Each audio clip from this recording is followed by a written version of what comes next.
I never thought a single decision about my son's education would lead me to the most devastating and miraculous discovery of my life. But sometimes, the universe has a way of bringing the truth to your doorstep when you least expect it. This is my story. My name is Claire, and I'm a single mother living in Portland, Oregon. For years, I worked 2 jobs to afford my son Daniel's tuition at Riverside Preparatory Academy, one of the most prestigious private schools in the city. Daniel was 16, bright, and ambitious. I wanted nothing but the best for him. But after my hours were cut at my second job, I could no longer afford the $12,000 a year it cost to keep him there. The decision to transfer Daniel to Lincoln Public High School wasn't easy. I felt like I was failing him. I remember the day I told him, sitting at our small kitchen table, my hands trembling as I explained that we simply couldn't make the numbers work anymore. Daniel looked at me with those understanding eyes of his and said, "Mom, it's okay. I'll be fine wherever I go." But I could see the disappointment hiding behind his brave face. The first few weeks at Lincoln were rough. Daniel came home quieter than usual, picking at his dinner, giving me one-word answers about his day. I worried constantly. Had I made the wrong choice? Was he being bullied? Was he falling behind academically? Every night I lay awake wondering if I'd destroyed my son's future to save a few $1,000s. But then, something changed. About a month into the new school year, Daniel started smiling again. He'd come home talking about his classes, about a debate he'd won in history, about the basketball team he'd joined. My boy was adjusting, and I felt a weight lift from my chest. Maybe this wasn't such a disaster after all. Then came the Friday that changed everything. I was in the kitchen preparing dinner when I heard the front door open. Daniel called out, "Mom, I'm home, and I brought a friend." My heart swelled. A friend. He'd made a friend. I wiped my hands on my apron and walked into the living room with a smile. And then I saw her. Standing in my living room next to my son was a girl with long dark hair, warm brown eyes, and a shy smile. She wore jeans and a blue sweater, and she looked so nervous, fidgeting with the strap of her backpack. Daniel was grinning like I hadn't seen him grin in months. "Mom, this is Emma. Emma, this is my mom." "Nice to meet you, Mrs. Peterson," Emma said softly, extending her hand. I couldn't move. I couldn't breathe. I stood frozen in the doorway staring at this girl because I knew that face. I knew those eyes. I knew the small birthmark just above her left eyebrow. "Mom, you okay?" Daniel asked, concern creeping into his voice. I forced myself to smile, to shake her hand, to say something normal. "It's so nice to meet you, Emma. Please, sit down. Are you staying for dinner?" My voice sounded strange, distant, like it was coming from someone else. The two of them sat on the couch, Daniel explaining how Emma was new to the school this year too, how they'd bonded over both being outsiders, how they had chemistry class together. I barely heard him. My mind was spinning, my heart pounding so hard I thought it might burst through my chest. Because Emma wasn't just any girl. Emma was Sophia. My daughter. My baby girl who'd been taken from a grocery store parking lot 7 years ago when she was 9 years old. I excused myself to the kitchen, my hands shaking as I gripped the counter. This couldn't be real. It couldn't be her. I'd spent 7 years searching, 7 years hoping, 7 years watching every dark-haired girl on the street, wondering if she was mine. The police had given up after 2 years. Everyone told me to move on, to accept that Sophia was gone. But a mother knows. A mother never stops looking. I pulled out my phone with trembling fingers and found the age progression photo the National Center for Missing Children had made 3 years ago. It showed what Sophia might look like at 13. I held it up, comparing it to the girl sitting in my living room. It was her. Every feature matched. The shape of her nose, the curve of her jaw, even the way she tucked her hair behind her ear. But how could I be sure? How could I tell Daniel? And what had happened to her these past 7 years? I composed myself and returned to the living room with lemonade and cookies, playing the role of the normal, welcoming mother while my mind raced through impossible scenarios. I watched Emma carefully, looking for any sign of recognition, but there was none. She chatted politely, laughed at Daniel's jokes, complimented our home. She had no idea who I was. Pause for effect. If you're still watching at this point, drop a comment with "I'm still here." Let's see who's truly following this shocking story. Okay, let's get back to what happened. I asked casual questions, trying not to sound like I was interrogating her. Where was she from? Emma said she'd lived in different places, mostly in Washington state. Who were her parents? She lived with her dad, she said, and her voice got quieter. Her mom had died when she was young. What brought her to Portland? Her dad got a new job, she explained, and they'd just moved to the area a few months ago. Every answer felt like a lie, but Emma delivered them with the innocent conviction of someone who believed they were true. Someone who'd been fed a story so many times, it had become her reality. After Emma left that evening, Daniel couldn't stop talking about her. He liked her, really liked her. And the way he talked about her, I knew this wasn't just a teenage crush. This was something deeper. My stomach twisted into knots. My son had feelings for his sister, and he had no idea. That night, after Daniel went to bed, I sat at my computer and did something I'd stopped doing years ago. I opened the file folder labeled Sophia and went through every document, every photo, every police report. I compared Emma's features to every picture I had of my baby girl. The resemblance was undeniable, but I needed proof. Real, undeniable proof. The next morning, I called the detective who'd handled Sophia's case, Detective Rachel Martinez. She'd retired 2 years ago, but I still had her personal number. When I told her what had happened, there was a long silence on the other end. "Claire," she said finally, her voice gentle but cautious. "I know how much you want to find Sophia, but we've had false leads before. Are you absolutely certain?" "Rachel, I'm her mother. I know my daughter." Another silence. Then, "Okay, here's what we do. We need a DNA test, but we have to be careful. If Emma really is Sophia, and if she's been with her abductor all these years, approaching this wrong could put her in danger. We don't know what she's been told, what she believes, or how the person who took her might react if they suspect we're onto them." We formed a plan. Detective Martinez would reach out to the FBI agents who'd worked on Sophia's case and bring them up to speed. In the meantime, I needed to get closer to Emma, to learn more about her life and her father without arousing suspicion. Over the next 2 weeks, Emma became a regular presence in our home. She and Daniel were inseparable, studying together, watching movies, talking for hours. And every time I looked at her, my heart broke and soared simultaneously. My daughter was alive. My daughter was here. But she didn't know me, and I couldn't tell her. I learned that Emma's father, a man she called David, worked in construction. They lived in a small rental house on the east side of town. Emma mentioned how strict he was, how he didn't like her going out much, how he always wanted to know where she was.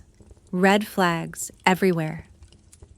I suggested casually one afternoon that Emma and Daniel do a family tree project together for fun. I watched as Emma carefully filled in her side with the information she'd been given. David Wright, father, Jennifer Wright, deceased mother, no siblings, no extended family. It was all fabricated, a complete fiction designed to erase her real identity. Detective Martinez worked quietly in the background, investigating David Wright. She discovered he'd been living under that name for only 8 years, right after Sophia disappeared. Before that, the trail went cold. He'd changed his identity, creating an entire false history. But we still needed that DNA test. The opportunity came when Emma slept over one Friday night. Daniel had asked if she could stay, and I'd agreed immediately, my mind already planning. That night, after both teenagers were asleep, I carefully collected a hair from Emma's brush in the bathroom. My hands shook as I sealed it in a plastic bag. It felt invasive, deceptive, but necessary. I met Detective Martinez the next morning at a lab that specialized in expedited testing. "It'll take 3 days," she told me. "And Claire, prepare yourself for both outcomes. If it's her, your life is about to change in ways you can't imagine. If it's not, you need to be ready to let this go." Those 3 days were the longest of my life. I watched Emma and Daniel grow closer, their innocent teenage romance blossoming while I carried this terrible secret. Part of me wanted to tell Daniel, to warn him, but I couldn't. Not until I knew for sure. On the 3rd day, Detective Martinez called. "Claire, you need to sit down." My heart stopped. "Just tell me." "It's a match. Emma is Sophia. Your daughter is alive." I collapsed into a chair, tears streaming down my face. 7 years. 7 years of wondering, hoping, praying. And she'd been returned to me by fate, by a decision about school funding, by the universe's strange sense of timing. "What happens now?" I asked through my tears. "Now we bring her home, and we arrest the man who took her." Pause for effect. If you're still watching at this point, drop a comment with "I'm still here." Let's see who's truly following this shocking story. Okay, let's get back to what happened. The FBI moved quickly. They'd been watching David Wright for days, gathering evidence, building their case. They coordinated with local police to ensure Emma's safety during the arrest. The plan was simple. They'd take David into custody at his workplace, minimizing the trauma for Emma. But I insisted on being the one to tell her the truth. Detective Martinez tried to convince me otherwise, suggesting a trained psychologist should handle it, but I refused. I was her mother. This was my responsibility, my right. On a Tuesday afternoon, 2 FBI agents and Detective Martinez came to my house. Emma was there with Daniel, working on homework at the dining room table. When they walked in, Emma's face went pale. Daniel looked confused and scared. "What's going on, Mom?" Daniel asked. I knelt down in front of Emma, taking her hands in mine. She was trembling, her eyes wide with fear. "Emma, honey, I need you to listen to me very carefully. What I'm about to tell you is going to be shocking and confusing, but I need you to know that you're safe here. You've always been safe here." "You're scaring me," she whispered. I took a deep breath. "Your name isn't Emma Wright. Your name is Sophia Peterson. And I'm not just Daniel's mother. I'm your mother too. You're my daughter. And 7 years ago, when you were 9 years old, you were taken from me." Emma's face went blank, like her mind was refusing to process the words. "No," she said, shaking her head. "No, that's not true. My dad. My mom died. This doesn't make sense." Daniel stood up abruptly, his chair scraping loudly against the floor. "What? Mom, what are you talking about?" Over the next hour, Detective Martinez and the agents explained everything. They showed Emma photos of herself as a child, police reports, news articles about her disappearance. They explained that David Wright was really named Marcus Sullivan, a man who'd been a maintenance worker at the grocery store where Sophia was taken. He'd had a wife who'd died of cancer, and in his grief and delusion, he'd convinced himself that Sophia could be his replacement daughter. Emma, my Sophia, sat in stunned silence, tears running down her face. She kept looking at me, searching my face for something, some memory, some recognition. "I don't remember you," she finally said, her voice breaking. I don't remember any of this. I know, baby, I said, moving closer to her. And that's okay. We have time. We have all the time in the world now. Daniel had pieced it together too. The girl he had feelings for, the girl he'd brought home, was his sister. He looked devastated, processing the loss of one relationship even as he gained back another. He approached Emma cautiously and said, I had a sister named Sophia. I was 7 when you disappeared. I barely remember you, but Mom kept your room exactly the way it was. She never stopped looking for you. That detail seemed to break through Emma's shock. She kept my room? I nodded, tears flowing freely now. Would you like to see it? We walked upstairs together, the agent staying downstairs to give us privacy. I opened the door to Sophia's room, the room I'd dusted every week for 7 years, the room I'd cried in on her birthday every year, the room I'd preserved like a shrine to hope.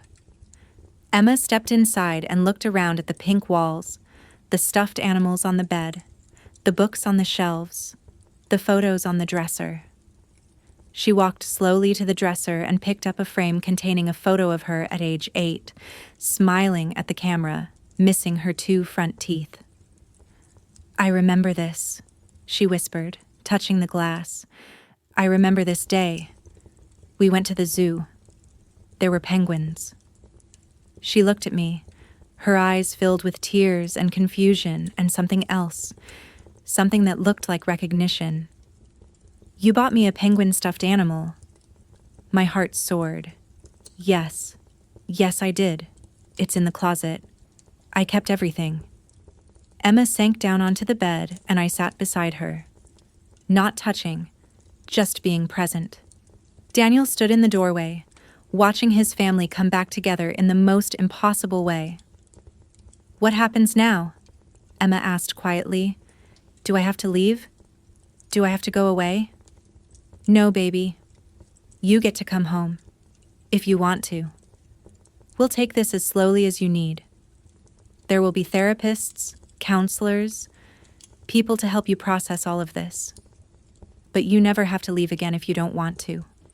The next few months were incredibly difficult.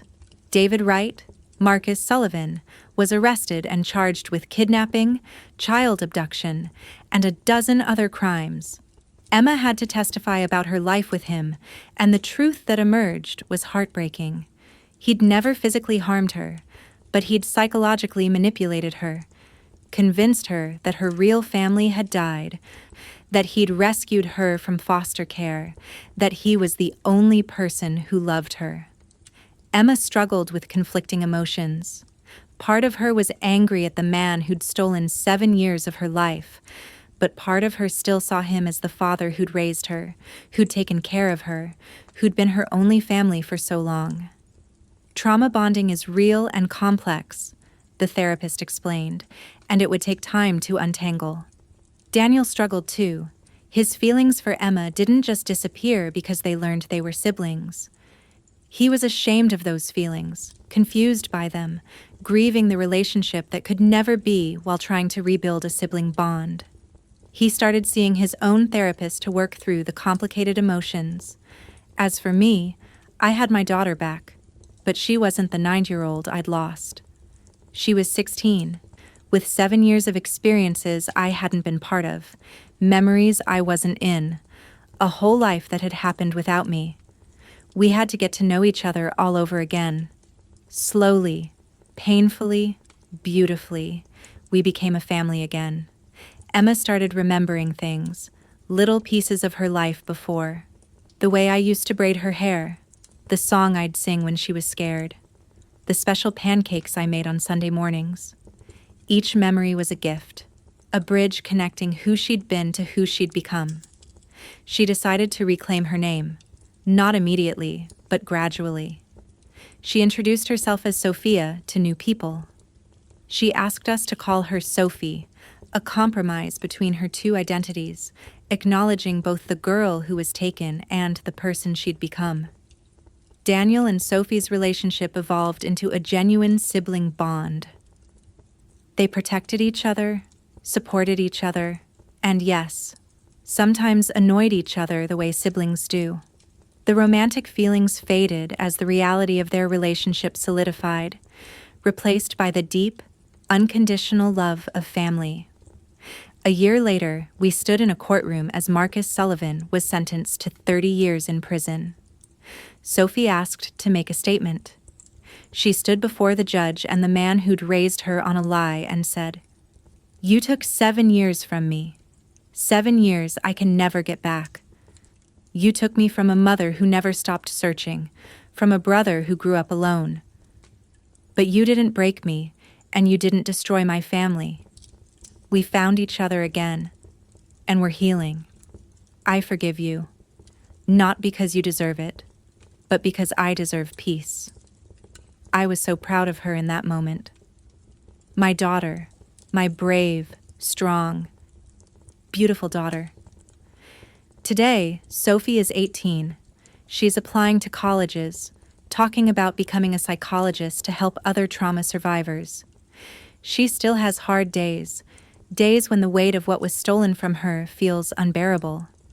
But she also has good days, days filled with laughter and hope, and the simple joy of being surrounded by people who truly love her.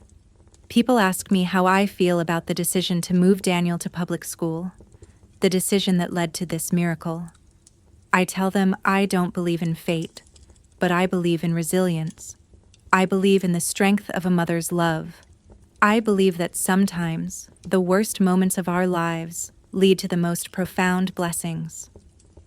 I withdrew my only son from a private school to a public school because I couldn't afford the tuition. And in doing so, I got my daughter back.